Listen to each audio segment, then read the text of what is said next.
All Blacks face tough questions ahead of Rugby Championship. As the All Blacks gear up for the Rugby Championship starting in mid-August, former scrum half Justin Marshall has raised some eyebrows with his critical take on the team's recent performances. Despite a clean sweep of victories against a weakened French squad, he feels there are still significant uncertainties surrounding the team's readiness for the tougher challenges ahead. Marshall expressed his concerns on the brand's podcast, highlighting that while the All Blacks managed to secure victories, the context of those wins matters.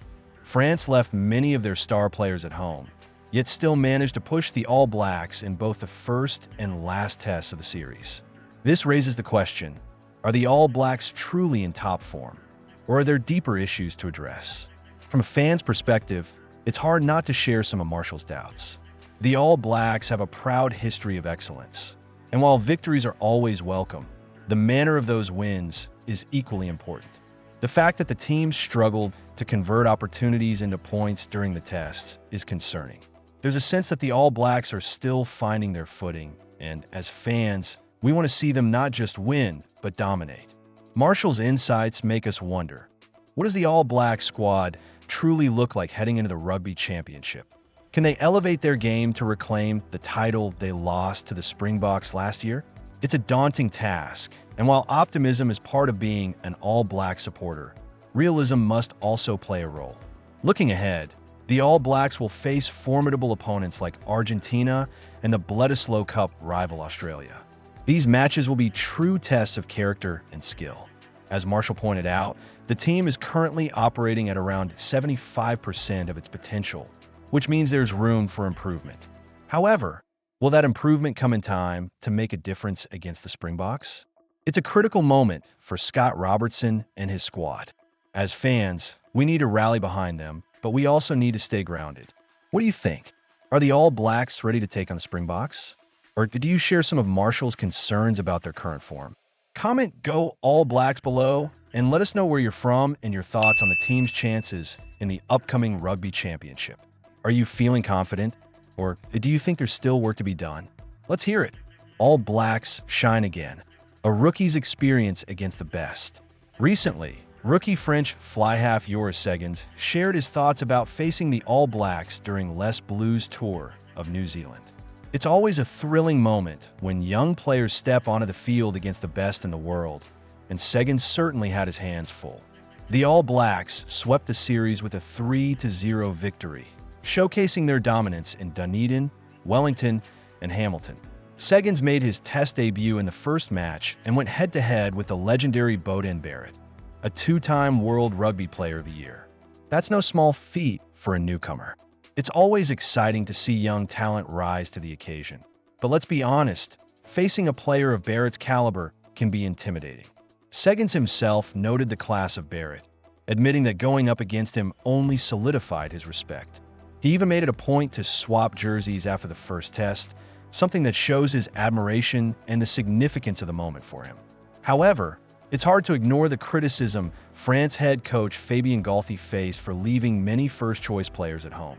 While Les Blues didn't manage to clinch a win, Seggins emphasized that playing against the All Blacks was an incredible experience. He mentioned that the challenge of facing New Zealand boosted the resolve of his teammates, even coming close to causing an upset in the first test, losing by just 4 points. How do you all feel about Galthy's decisions? Did he make the right call, or should he have brought his top players? Seggins pointed out that the squad had only been training together for a short time prior to the tour, which added to the difficulty of the series. He stressed that the All Blacks play with a level of intensity and strategy that can be overwhelming, especially for a team that was still finding its footing. It's a stark reminder of just how tough international rugby can be. In the second test, things took a turn for the worse for the French side, suffering a 43-17 defeat in Wellington. Seggins acknowledged that the team was brought back down to earth after the initial optimism of the first match. This brings us to an important question for All Blacks fans. How do you think our team can maintain their high standards even when faced with underperforming opponents? Although Seggins missed the third test, the French team managed to put up a competitive fight, ultimately losing 29-19. He acknowledged that while the intensity of the top 14 prepared him well, the All Black speed and strategic play were on another level. It's a testament to the work our boys have done to maintain their pace and precision. Finally, Seguin shared an interesting take on the haka, describing it as more motivating than intimidating. That's a refreshing perspective. It's always fascinating to hear how opponents react to this iconic ritual. It makes you wonder, as fans, do we appreciate the haka's significance enough? What do you think about the All Blacks' performance in this series? What do you see room for improvement? Share your thoughts and let us know your city in the comments below. Go All Blacks! Lester Fainga'anuku returns to New Zealand, eyes All Blacks' future.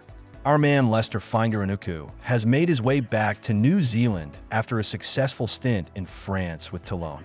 The 25-year-old has made quite the name for himself since his days with the Crusaders, and fans can't help but feel excited about what his return means for the All Blacks. Fainga'anuku has showcased his versatility on the field, primarily playing as a wing and center, but now revealing that he is also packed down in the scrum while playing for Toulon. This added dimension to his game could be a game-changer for the All Blacks. During his time in France, he scored 9 tries in 14 appearances and contributed significantly to Toulon's run to the top 14 semifinals. While he may not have topped the try-scoring charts in the following season, it's clear he's been a key player for his club. In a recent podcast, Fainga'anuku shared insights into his development as a player, stating, "In France, I was playing more center and then managed to get myself into the loose forwards." It's exciting to think about how this could benefit the All Blacks, especially since versatility is such a prized asset in rugby today. He added, "I love it, absolutely love it," expressing his passion for exploring different areas of the game. This hybrid role could bring a fresh perspective to the All Black strategies moving forward. His return to New Zealand comes not only for rugby reasons, but also for family considerations, especially after the birth of his first child in France. Lester explained that while he enjoyed his time in Europe, the desire to create lasting memories with family back home was a significant factor in his decision to return. "That's pretty much the big indicator for us to head home," he said.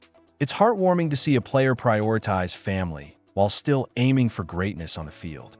Fainga'anuku has his sights set on the 2027 Rugby World Cup in Australia, which is great news for All Blacks fans. With his commitment to improving and expanding his skill set, one can't help but feel optimistic about his contributions to the national team in the coming years. So what do you think? How do you feel about Lester's return and his new role? Do you believe his versatility will strengthen the All Blacks? Drop a "Go All Blacks" in the comments and let's discuss. Also, where are you tuning in from? And what's your take on Fainga'anuku's journey? Share your thoughts and your city below.